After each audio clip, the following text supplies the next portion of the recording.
This is a member of Parliament named Karina Gould, who's just asking that can we please get unanimous consent to make sure that never happened. I would like to ask for unanimous consent to adopt the following motion. That notwithstanding any standing order, special order, or usual practice of the House, the recognition made by the Speaker of the House of an individual present in the galleries during the joint address to Parliament by His Excellency Volodymyr Zelensky be struck from the appendix of the House of Commons debates of Thursday, September 21st, 2023, and from any House multimedia recording. Thank you, Mr. Speaker. What better way to honor never forget than to immediately ask for permission to delete this embarrassing episode? Well, remember, lobotomy is different than forgetting. Self-lobotomy is different than forgetting. Excising things is different than, amnesia.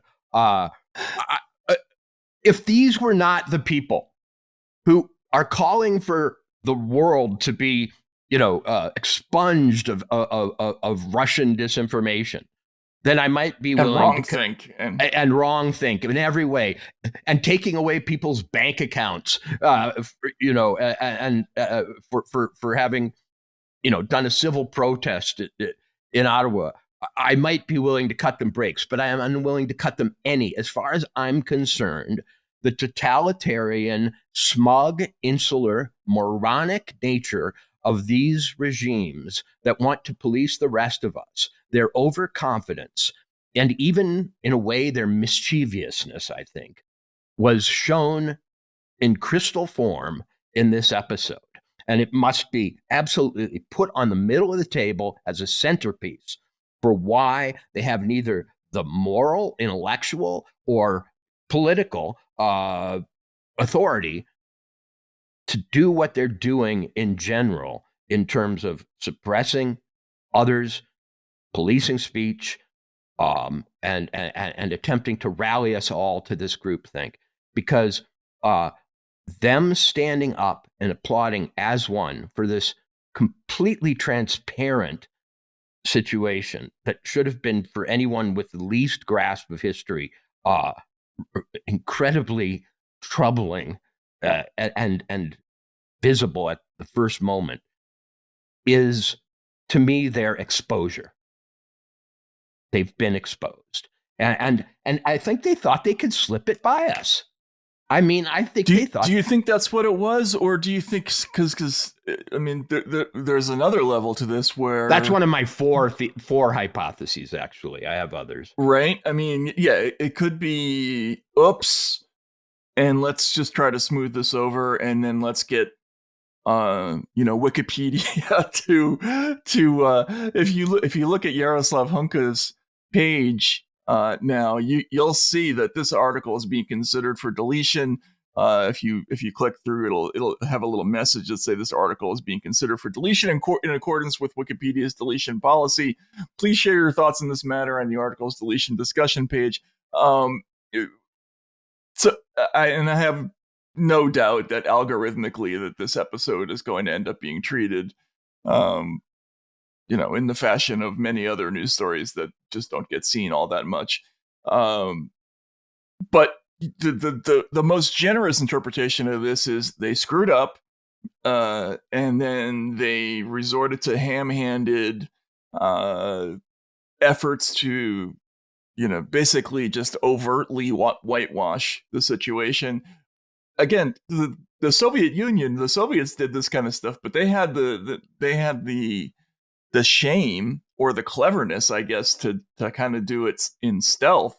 When you have Trotsky taken out of the picture of, him standing next to Stalin on the banks of the Moskva River, they didn't do that like on television.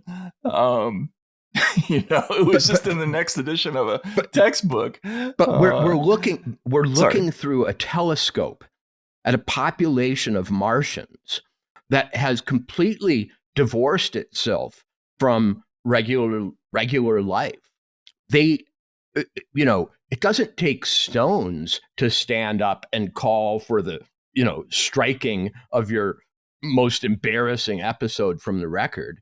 It takes smugness and insularity and bubble mind to the max. Yeah, that's probably true. Yeah. There's a camera on you, lady. I mean, right. but I guess you have lived for so long in a no consequences world in which you're always right, in which the enemy is whatever you say it is. Usually you say it's a Nazi, or and that doesn't work today. You'd like to go back to doing that, dude. They want to strike this from the record and then go back and put that Nazi label back in their quiver and start using it of, various people in Canada again, should they wish. That's the only problem. They removed one of their own weapons from their armory and they want it back. And they think that they can call for having it back in public. Meanwhile, they take their mistake and somehow blame it or its exploitation on the Russians. The Russians didn't have to say word one for this whole thing to go down. And even if they did, how could we hear it? We don't get any access to anything that comes from Russia.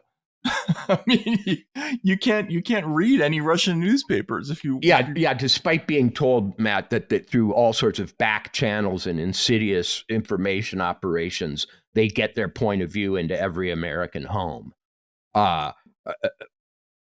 Or Canadian home.